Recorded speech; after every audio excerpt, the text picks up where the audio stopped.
Howdy YouTube, today we're taking a look at the WWE Mattel Best of 2013 Tensai.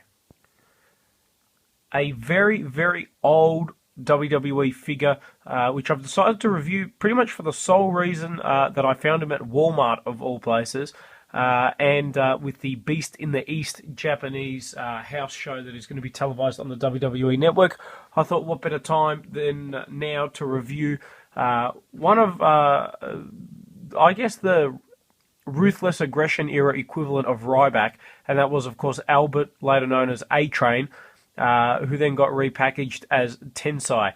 Kind of a cool character, if I'm honest, when he came back. I really liked it.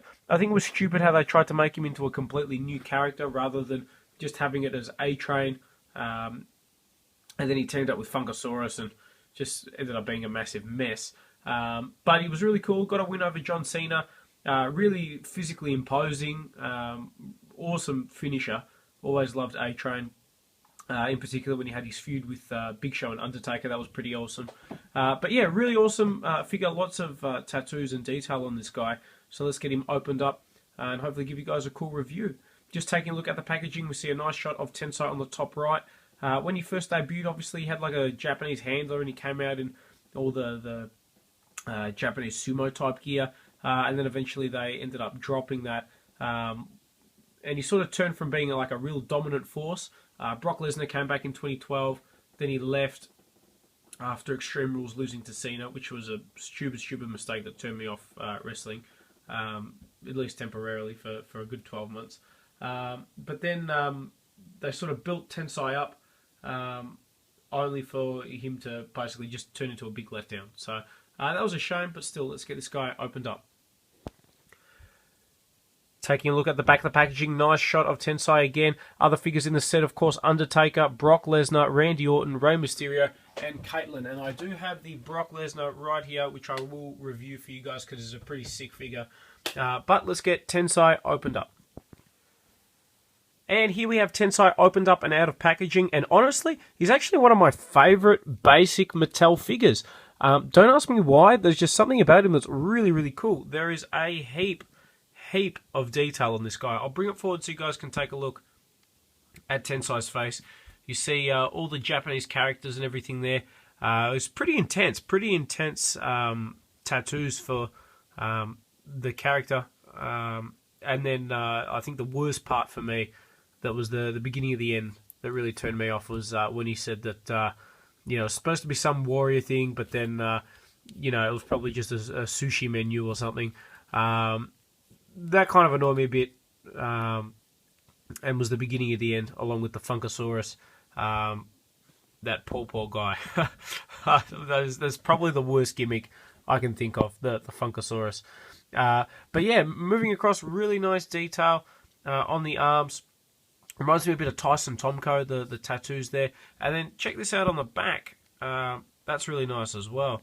We've got the Japanese characters. Moving down, taking a look, obviously, at the trunks. This is something that I thought was really cool. It's a puma or a cheetah or a dragon, some kind of beast. And then more Japanese characters on the side.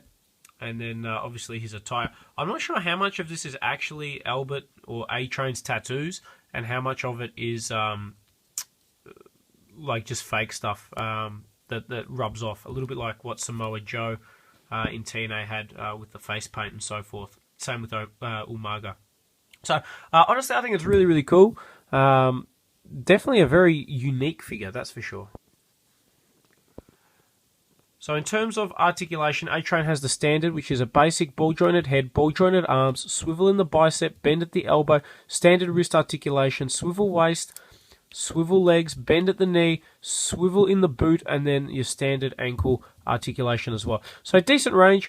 This guy was released as an elite, but probably a lot harder to find. I'm certainly a really big fan of this guy. I think he's awesome. So as you can see, size-wise, he's actually pretty big. He's bigger than Brock Lesnar. He's bigger than Rusev. He's certainly fatter than Big Show in figure form, and has a bigger head. Just slightly smaller than the Jax Umaga, but Umaga's definitely giving Tensai the seal of approval, the thumbs up there. Absolutely, I think this guy's awesome. If you get a chance and you can find him, I know he's not wrestling now, which really sucks. I think he's working with NXT. But awesome, really, really cool figure, very unique, very different, and something where I think if you add it to your collection, it won't look too out of place. And even though he's not really a relevant character anymore, the figure is awesome enough, just the level of detail on this guy, to warrant picking him up. So hopefully you guys have enjoyed this review on the WWE Mattel Best of 2013 Tensai.